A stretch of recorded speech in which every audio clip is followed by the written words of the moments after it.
La arquicorteza es la parte de la corteza cerebral más antigua. Es la encargada de aquellas respuestas automáticas y mecanismos fisiológicos responsables de la supervivencia. Tenemos también la paleocorteza, que filogenéticamente es entre las zonas más primarias de la corteza cerebral y de las más evolucionadas. Esta clase de corteza alberga las terminaciones de las vías olfatorias. Esto quiere decir que es aquí donde el cerebro toma todo el olfatorio de las personas. También tenemos la isocorteza o también llamada neocorteza. Esta es la zona de la corteza más reciente y la encargada de todos los procesos de razonamiento y pensamiento abstracto.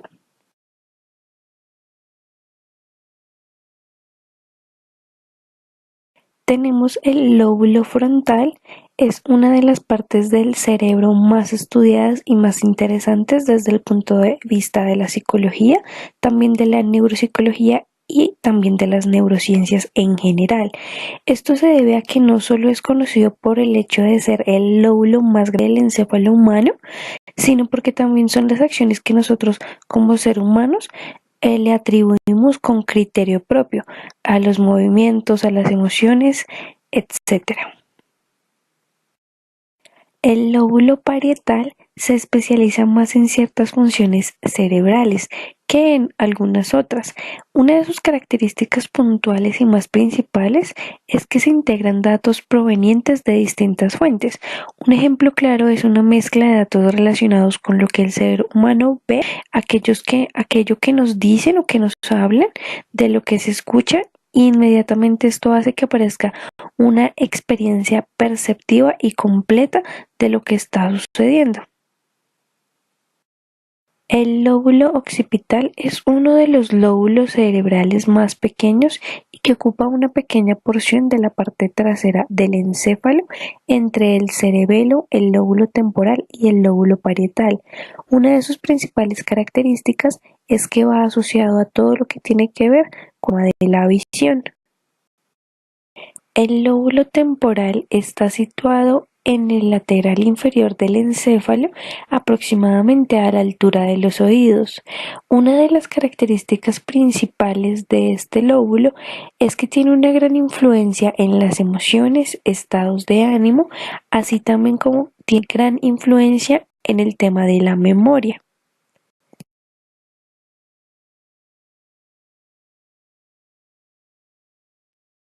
Las divisiones del encéfalo tienen una primera fase, en donde el embrión de los vertebrados, el tejido de que se transforma en el sistema nervioso central, puede verse como un tubo lleno de líquido. Los primeros indicios de un cerebro en desarrollo son tres ensanchamientos que aparecen en el extremo anterior de ese tubo.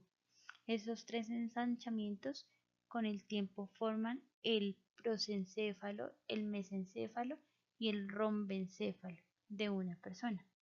Antes del nacimiento, los tres ensanchamientos del tubo neural se convierten en cinco, dado que el prosencéfalo da lugar a dos diferentes, al igual que el rombencéfalo.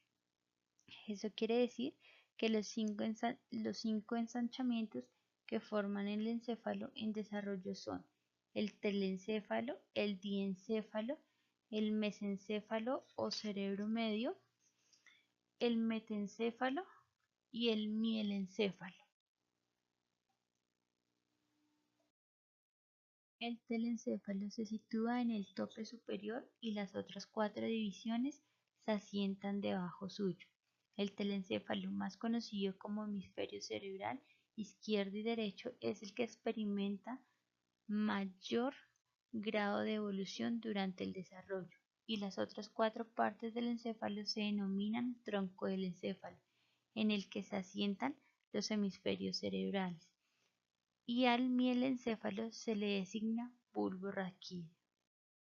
El miencéfalo es la división más posterior del encéfalo. Está compuesto en gran medida por fascículos que transmiten señales entre el resto del encéfalo y el cuerpo. Viéndolo desde lo psicológico, su parte más interesante es la formación reticular, también denominada sistema reticular activador, ya que algunas de sus partes intervienen en la activación, implicando en funciones como el sueño, la atención, el movimiento, el mantenimiento, el tono muscular y varios reflejos cardíacos, circulatorios y respiratorios.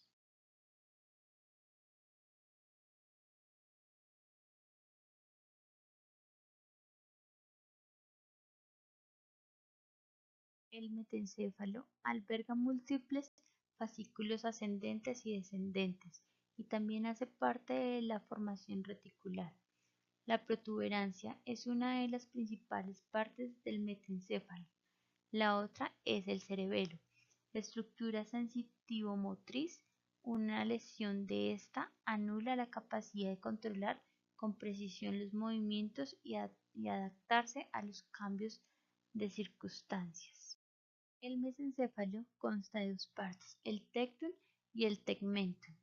El tectum tiene dos pares de prominencias, la tuberculus quadrigeminus inferior, la cual su función es auditiva, y la tuberculus quadrigeminus superior, la cual su función es visual.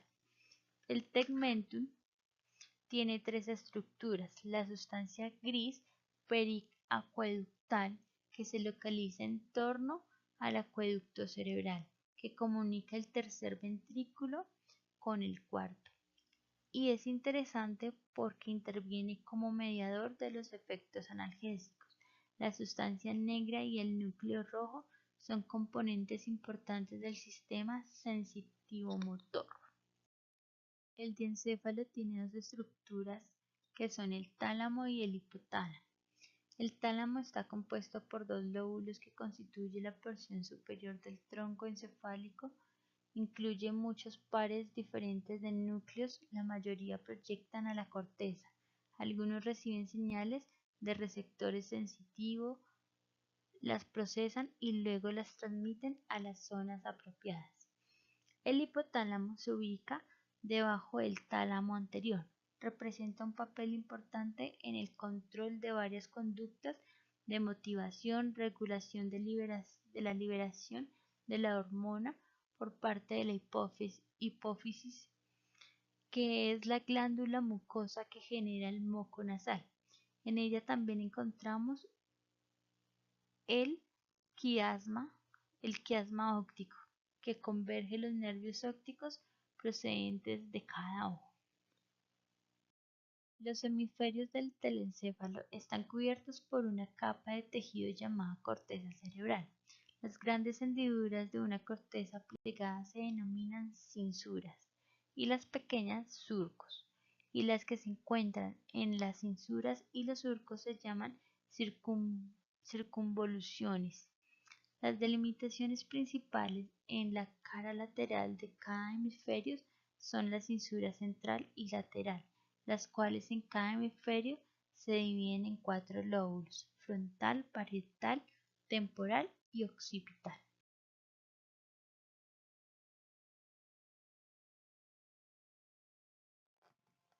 Las células piramidales son neuronas que se caracterizan por presentar una forma de pirámide.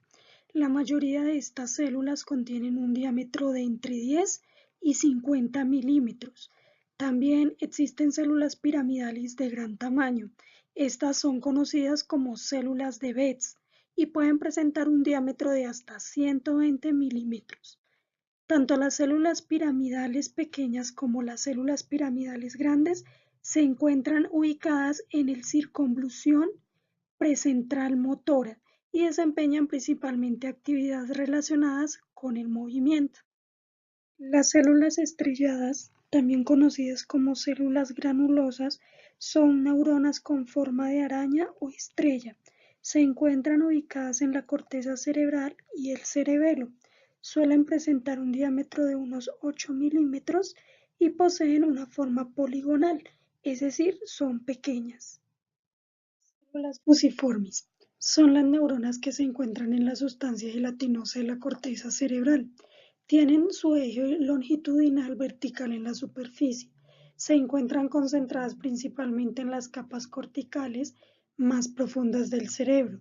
Son células exclusivas de la raza humana, son las que dotan al ser humano de inteligencia intuitiva, es decir, las que le permiten evaluar correctamente cualquier situación social y además percibirla desde diversas perspectivas. Horizontales de Cajal. Las células horizontales de Cajal son pequeñas células fusiformes que se encuentran orientadas horizontalmente. Se hallan en las capas más superficiales de la corteza cerebral y cumplen un papel crítico en el desarrollo de esta región del cerebro.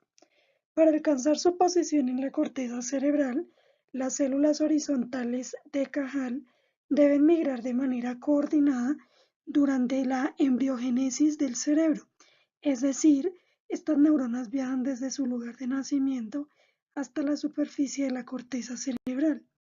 La dispersión de estas células se origina durante las etapas iniciales del desarrollo embrionario. Las células nacen en distintas regiones del cerebro y migran hasta la superficie del cerebro hasta cubrirlo por completo.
Células de Martinotti.